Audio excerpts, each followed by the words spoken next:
Salut. Dites-moi, chers spectateurs passionnés, aimez-vous les romances? Parce que moi, il y a quelques années, je vous avais expliqué dans une vidéo que j'en étais particulièrement friand, à tel point que ma passion envers ce genre me permettait de passer outre certains clichés d'écriture.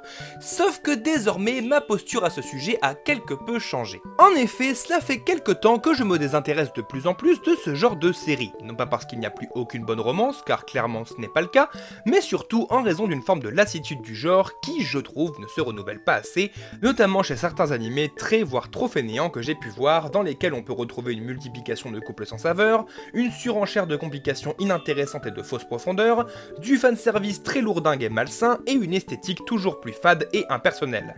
Et ne tomber que sur ce genre de série avait fini par de plus en plus m'en dégoûter, et donc m'en éloigner en finissant par me dire que c'était devenu comme le isekai, une simple mode recopiée ad vitam aeternam pour faire toujours plus d'argent sans se prendre la tête. Sauf que cette année, je suis tombé complètement par hasard sur une nouvelle romance qui sortait sur Crunchyroll et qui avait un synopsis assez intriguant. Du coup, par ennui et aussi parce que j'ai rien de mieux à faire de mes samedis soirs, j'ai décidé de la lancer. Et concrètement, elle m'a fait réaliser quelque chose dont j'aimerais vous parler aujourd'hui. Donc mesdames, mesdemoiselles, messieurs, préparez vos poulets au citron et vos poissons rouges, car aujourd'hui on parle de la merveilleuse découverte qu'a été Kowloon Générique Romance.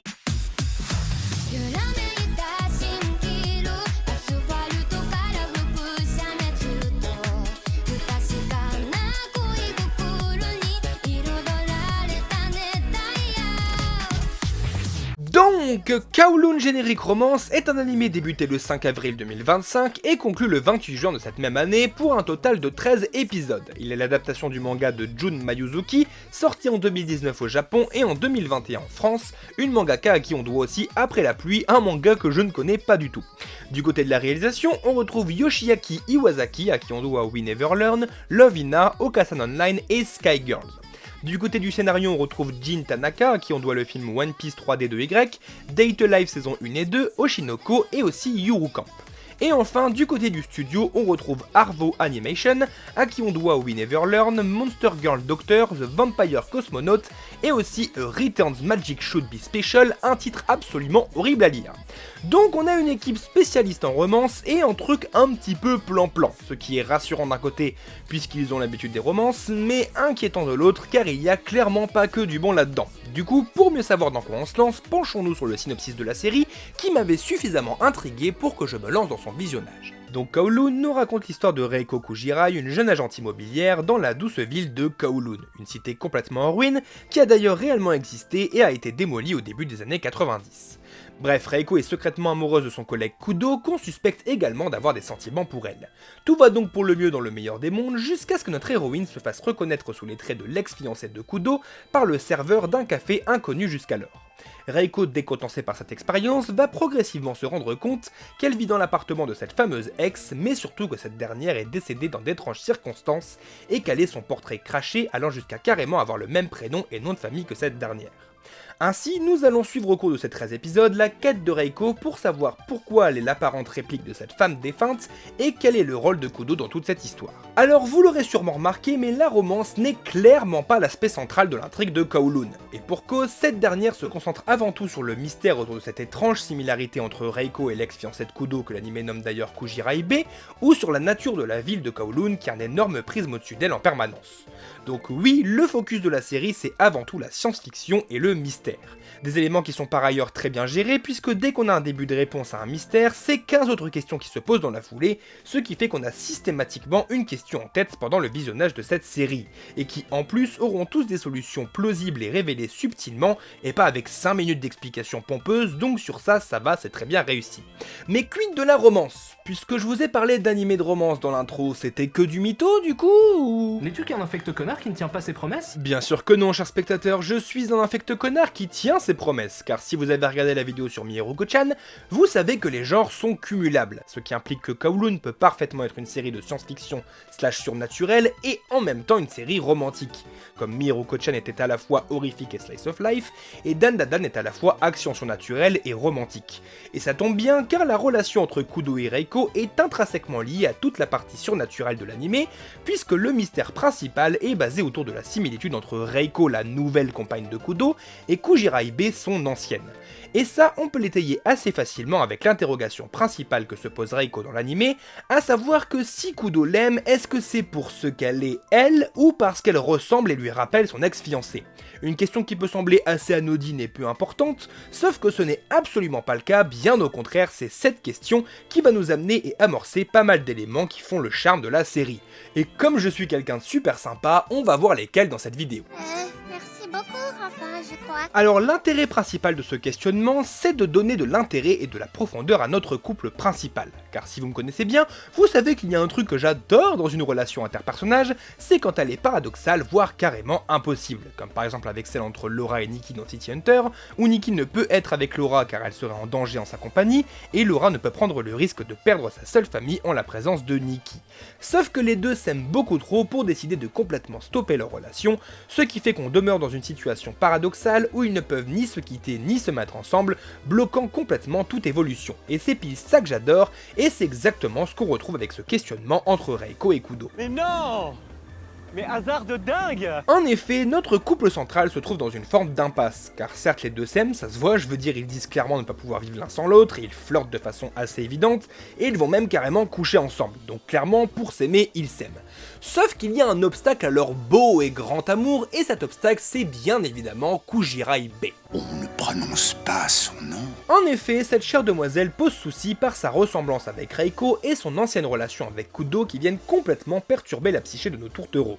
Car effectivement, Reiko ne peut officiellement se mettre en couple avec Kudo malgré son amour pour lui puisqu'elle demeure persuadée qu'il l'aime pour sa similitude avec Kujiraibe, ce qu'on peut voir dans ses réactions assez signifiantes quand elle essaie de se différencier de sa prédécesseur, où parfois il peut se montrer virulent, froid, voire carrément violent avec elle, ce qui implique qu'elle refuse d'être en relation avec un homme dont elle ignore s'il l'aime elle ou s'il aime une autre femme qu'il projette en elle.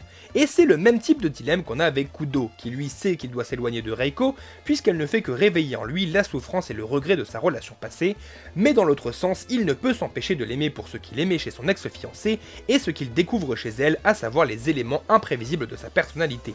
Ce qui implique que les deux sont entravés par les traumatismes passés de Kudo et donc par l'ombre de Kujiraibe, faisant qu'ils veulent être ensemble mais ne le peuvent pas, sous peine de l'être pour de mauvaises raisons. Et c'est ça qui est super intéressant, parce que ça fait écho à quelque chose de bien plus terre à terre qu'on peut le croire, à savoir les relations pansement, c'est-à-dire les relations où un ou les deux membres du couple utilisent leur liaison pour guérir ou compenser ses blessures passées. Et c'est pile ce qu'on a ici, vu que Kudo sort avec la réplique de son ex afin d'oublier la peine et la solitude qu'il ressent depuis son décès. Sauf que logiquement, ça fait qu'il cherche avant tout à retrouver celle qu'il n'a jamais réellement cessé d'aimer dans sa nouvelle compagne. Ce qui logiquement n'est ni bon pour lui qui souffre d'autant plus puisque chaque similarité avec elle va lui rappeler celle qui n'est plus là et chaque différence va de plus en plus fissurer l'image de cette personne qu'il cherche à retrouver pour finalement intensifier d'autant plus sa peine. Mais ce n'est pas bon pour Reiko non plus, qui de fait n'apparaît que comme un substitut à Kujiraibe et non pas comme une personne à part entière pour celui qu'elle aime. Une réduction que tout le monde ne fait que lui rappeler sans arrêt en la comparant systématiquement avec cette fameuse Kujiraibe. まるで仲間との大切な思い出をどこの誰ともわからない部外者に土足で踏み荒らされている気分だ。まああんたも知らずに他人の人生を歩んでるんだから気の毒とは思うけどね。 Ainsi, on assiste ici à une mise en lumière des problèmes causés par une relation de ce type où l'amour est empêché par la raison. Et cette situation d'entre deux est astucieusement montrée par la série à travers la mise en scène d'une distance entre ces deux êtres pourtant censés être si proches.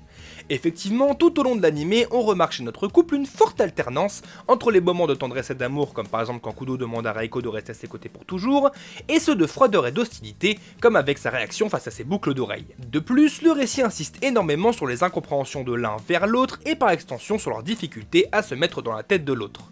Genre Reiko ne sait jamais ce que ressent Kudo, s'il l'aime ou pas, s'il souffre ou pas, ou s'il est coupable de la mort de Kujiraibe ou pas, une incompréhension qui est également présente via une absence d'émotion visible chez Kudo et par la plupart des mystères de la série qui tournent autour de lui, créant une aura mystérieuse au personnage, totalement en accord avec la perception qu'a Reiko de lui. De la même manière, Kudo est très visiblement incapable de comprendre les deux femmes de son cœur, que ce soit Kujiraibe qui n'a jamais su percer à jour de son propre aveu, ou Reiko dont chaque changement d'attitude, de physique et de personnalité va le perturber au plus haut point car elle ne sera plus comme Kujiraibe. Quelque chose de bien plus évident dans l'opposition systématique entre les agissements de Reiko dans le présent et de Kujiraibe dans les différents flashbacks de Kudo, les rendant tout aussi similaires que distinctes aux yeux du spectateur tout comme aux yeux de Kudo.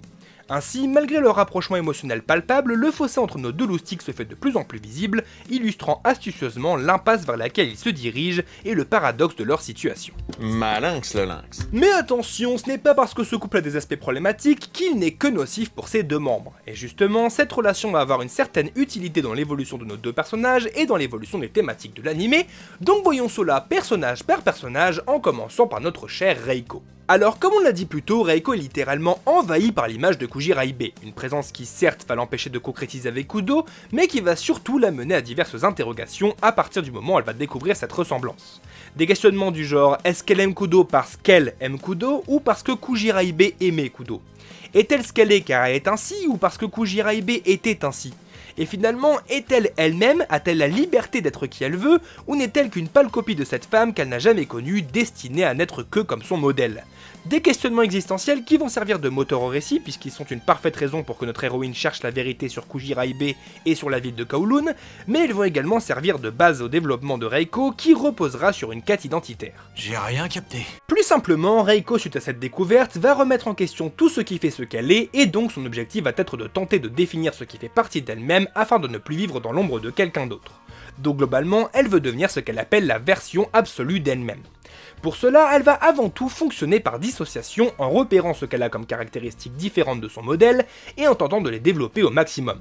Par exemple, Kujiraibe adorait manger des gyoza avec Kudo toujours au même restaurant, ce que Reiko faisait au début de l'anime, sauf que grâce à Yaomai, sa meilleure amie, elle va tenter et aimer un nouveau restaurant servant du poulet frit au citron, et elle décidera d'en faire une nouvelle habitude où elle emmènera carrément Kudo. C'est la même logique quand au lieu de porter des lunettes comme Kujiraibe, elle décidera de porter des lentilles de contact. Ainsi, Reiko va tenter d'affirmer sa propre identité en rejetant ses similitudes avec Kujiraibe, sauf que le souci là-dedans, c'est que ces éléments font tout autant partie d'elle que ceux qu'elle revendique.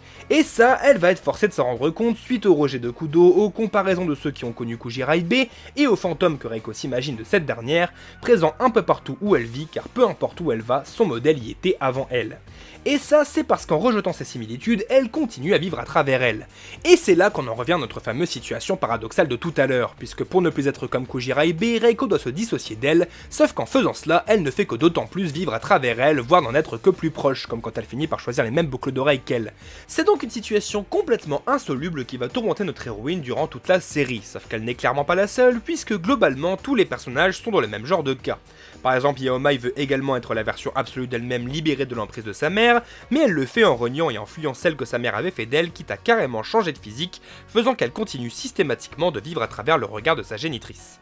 Idem avec Miyuki qui veut se venger de son père sadique et cruel en étant tout aussi sadique et cruel que lui, avec Xiaowei qui veut redevenir celui qu'il était avant en détruisant la réplique de celui qu'il était avant, donc globalement il détruit celui qu'il était avant pour redevenir celui qu'il était avant, et enfin Kudo qui veut absolument guérir de ses traumatismes passés tout en s'y replongeant continuellement en côtoyant Reiko. Donc en soi, chaque personnage est en proie à des tourments et une situation qui implique une contradiction ou un paradoxe qui fait que leur quête est obligatoirement vouée à l'échec ou à une forme de stagnation tant qu'ils s'entêteront dans leur voie ou qu'ils continueront à se mentir à eux-mêmes. Mais ce que l'anime nous présente, ce n'est pas qu'une situation insoluble, c'est surtout un fourvoiement dû à un questionnement sur leur identité et sur leur nature profonde. J'y comprends encore moins qu'avant. Grosso modo, chaque personnage de l'anime est en proie à un trouble identitaire, que ce soit Reiko qui ne sait pas si elle est elle-même ou une copie de Kujiraibe, Yaomai qui veut être qui elle veut et pas qui sa mère veut qu'elle soit, Miyuki qui est vue par son père comme une réplique de son frère décédé, Xiaowei qui veut être une fille ou en tout cas efféminée malgré ce qu'on lui impose d'être, ou enfin Kudo qui se conforte dans son lui passé plutôt que d'enfin évoluer. Et c'est ce trouble qui est la source de leur paradoxe, ce qu'on peut voir comme un reflet évident des troubles identitaires de la vraie vie, qu'ils soient d'ordre du genre, de l'orientation sexuelle, de l'influence et du regard d'autrui, ou de n'importe quel autre élément pouvant créer un trouble ou un questionnement sur celui ou celle que l'on est ou que l'on veut être. Mais rassurez-vous, l'anime n'est pas cruel non plus, donc il va apporter à nos personnages un petit coup de main pour les aider à sortir de leur paradoxe et à enfin trouver leur identité. Et cette aide, eh bien elle va tout simplement provenir d'autrui. Car en effet, dans la série, comme je vous l'ai expliqué, énormément de personnages ont des problèmes identitaires. Donc quoi de mieux pour les régler que de prendre exemple et de communiquer avec ses proches qui ont ou sont en train de subir le même genre de problème. Et c'est dans cette idée que Yao Mai, qui s'est construite en fonction de ce que sa mère voulait faire d'elle, ce qui l'a poussée à la fuir et à se construire à l'opposé total de ce qu'elle voulait, exactement comme Reiko avec Kujiraibe, va décider, après avoir obtenu le soutien de sa meilleure amie et s'être inspirée de sa résolution à devenir la version absolue d'elle-même, d'enfin affronter celle qui lui posait tant de problèmes pour devenir celle qu'elle est vraiment, loin de l'influence de cette dernière. C'est donc les conseils, la bienveillance et l'exemple de Reiko qui vont pousser Yao Mai à enfin agir pour sortir de sa situation. Oui, c'est sûr, mais ce qui est réellement magique dans toute cette histoire, c'est que ça marche dans les deux sens, puisque certes Reiko a aidé Yao Mai, mais Yao Mai a aussi beaucoup aidé Reiko, car la personnalité très extravagante de son ami va influencer Reiko, qui de fait va de plus en plus s'affirmer et surtout affirmer sa personnalité et ses sentiments, ce qui est renforcé par le caractère étranger à Kowloon de Yao Mai, puisqu'il s'agit d'un des rares personnages n'ayant pas vécu dans la citadelle, lui apportant des choses que Kujiraibe n'a jamais pu connaître, comme par exemple le poulet au citron ou l'envie de voyager. Et tout cela sera d'autant plus exacerbé par le passage à l'action de Yao Mai dans sa propre situation qui servira de modèle à Reiko, et par son soutien sans faille pour son ami qui lui apportera une confiance dans son évolution, même éloignée de Kudo. Ainsi, Reiko et Yao Mai vont s'apporter mutuellement par leurs actes et leur personnalité, de quoi évoluer positivement et de quoi s'extraire de leur situation paradoxale, afin d'enfin trouver qui elles veulent réellement être et comment cesser de regarder perpétuellement vers le passé. Et ça, on le retrouve au sein de nombreuses relations dans l'anime, telles que Miyuki et Gwen, Yao Mai, Reiko et Xiaowei, ou encore, et évidemment, Reiko et Kudo. C'est bien vu. Nous revoilà donc à notre fameuse romance de tout à l'heure dont on s'est sacrément éloigné, et plus tôt, nous avons pu parler des problèmes que posait cette relation pour ses deux membres, et de ce que ça apportait à Reiko, mais pas de ce que ça pouvait apporter à Kudo. Donc voyons cela dès maintenant. Ouais, ça me convient. Alors, comme on a pu le voir plus tôt, Kudo vit en portant le deuil de son ex-fiancé Kujiraibe. Et croyez-moi, dire qu'il vit avec ce deuil n'est qu'un doux euphémisme, puisque ce dernier n'est plus qu'exclusivement ce deuil, et tout ce qu'il fait, voit et ressent est lié à cela. Il mange là où il mangeait avec elle, il fréquente les lieux qu'il fréquentait avec elle, il fréquente les gens qu'ils fréquentaient ensemble, il travaille là où ils travaillaient tous les deux, et plein d'autres trucs du même genre qui indiquent une obsession pour sa défunte fiancée, à tel point que tout ce qui va sortir de cette routine le décontenancera et ou le fera fuir, symbole d'une incapacité à passer à autre chose. Et ce souci est directement lié à notre couple central, car c'est grâce ou à cause de cette souffrance que Kudo fréquente Reiko, puisqu'en tant que sosie de Kujiraibe, rester avec elle, c'est rester avec celle sans qui il n'est plus rien. Sauf que comme on l'a dit tout à l'heure, faire ça c'est pas top top, et ça va pousser Reiko à avancer, ce qui la distinguera de plus en plus de son sosie. Et là on a affaire à un tournant, puisqu'avec l'évolution de Reiko, Kudo se retrouve une deuxième fois face à la disparition de son aimé, puisque son sosie laisse place à une nouvelle personne qui n'est plus la Kujiraibe qu'il a connue. Et là, face à cette preuve indéniable qu'il ne retrouvera jamais celle qu'il aime, dos au mur et contraint d'évoluer, devinez ce que va faire Kudo. Rien. Eh bien c'est plus ou moins ça, car malgré la preuve indéniable de l'impasse où il se trouve, Kudo va refuser d'évoluer et va se contenter de tout tenter pour conserver la situation telle qu'elle, notamment en réagissant étrangement au changement de Reiko, ou par un élément lié à Kowloon que je vais tâcher de ne pas vous spoiler, mais qui fait globalement qu'il participe très activement à la poursuite d'un status quo dans la citadelle entière. Mais du coup, une question se pose. Pourquoi ? Pourquoi Kudo ne veut pas changer? Pourquoi s'obstine-t-il tant que ça à rester dans cette nostalgie si nocive pour lui? Eh bien tout connement parce que ce n'est pas si simple de le faire, car en effet, même si ce dernier subit l'entrave de quelqu'un dont il doit se libérer, ici de Kujiraibe, contrairement aux autres, c'est surtout l'absence de cette personne qui lui pèse et qu'il cherche à retrouver, là où les autres cherchent surtout à s'enfuir de cette personne. Mais donc, nouvelle question. Qu'est-ce qui peut le sauver? Qu'est-ce qui peut sauver notre cher Kudo? Eh bien, on y vient enfin, c'est...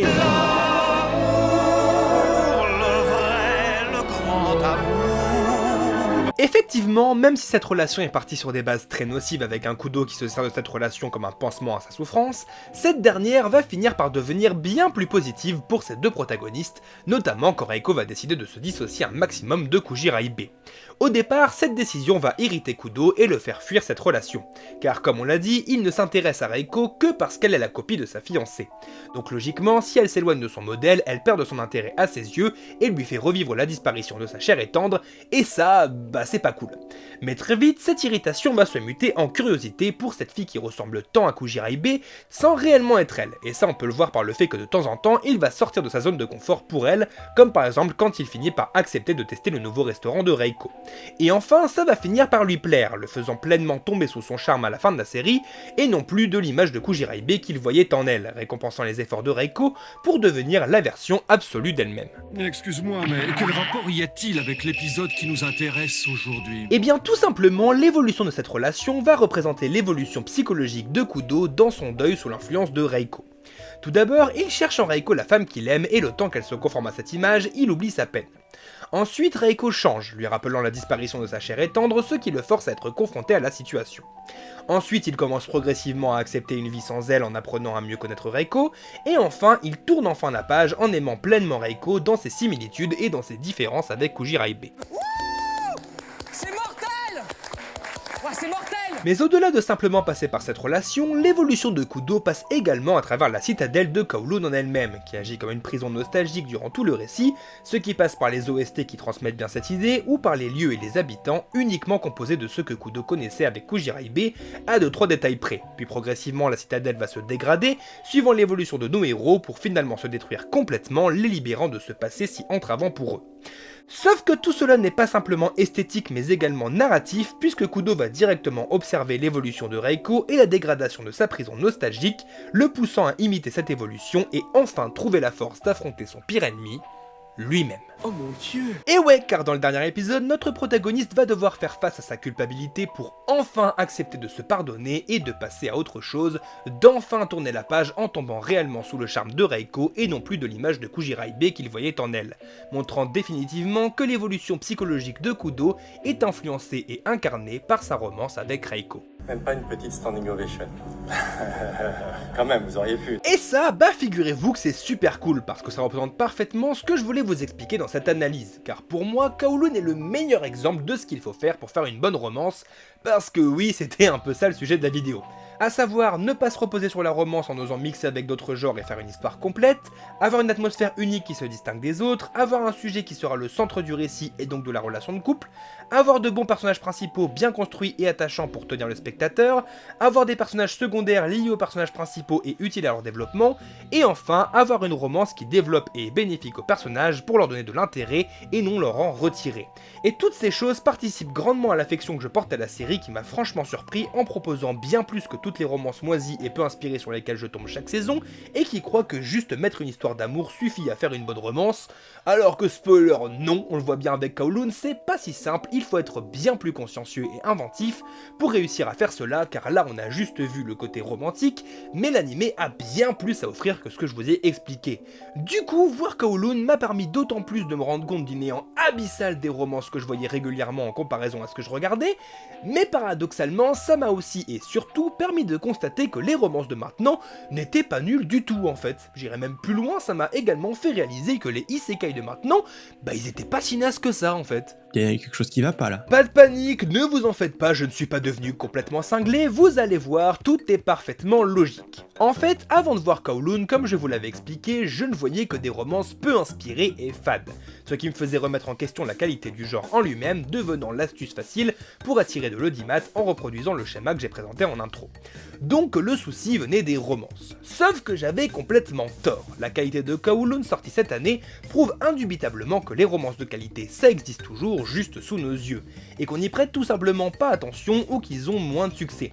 La preuve, en cherchant un tout petit peu, j'ai trouvé bien d'autres romances de qualité équivalentes ou tout du moins avoisinantes à celles de Kowloon qui sont sorties récemment, comme par exemple Call of the Night qui mélange romance et vampire avec une histoire fun et intéressante, un monde de la nuit sublimé par la mise en scène, des personnages extrêmement attachants et une thématique sur la sexualité très maligne.